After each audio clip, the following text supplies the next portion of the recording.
Terdakwa Sadra Nugraha alias Caca, Direktur PT Giovanni Bersaudara Sukses Abadi, sama terdakwa Fauzi PPTK Dinas PUPR Ogan Ilir, tersangkut kasus korupsi cor pelabuhan dalam Ogan Ilir, resmi dihukum oleh Majelis Hakim selama 18 bulan penjara.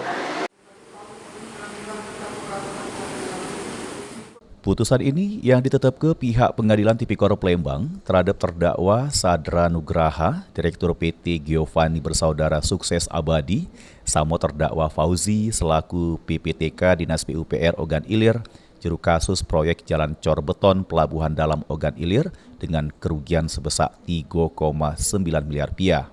Juru putusannya, kedua terdakwa dinyatakan bersalah melanggar pasal 3 Undang-Undang RI nomor 20 tahun 2001 tentang Tipikor dengan hukuman masing-masing 18 bulan penjara. Selain itu, kedua terdakwa juga dihukum untuk bayar denda sebesar 100 juta rupiah dengan subsidiar penjara 3 bulan. Pertimbangan ditetapkan putusan ini karena kedua terdakwa sudah balik ke galau kerugian negaranya sebesar 3,9 miliar rupiah. Selanjutnya, dari pihak kuasa hukum kedua terdakwa ambek sikap pikir-pikir, persidangan pun ditutup. Sri Febri Andi, PAL TV.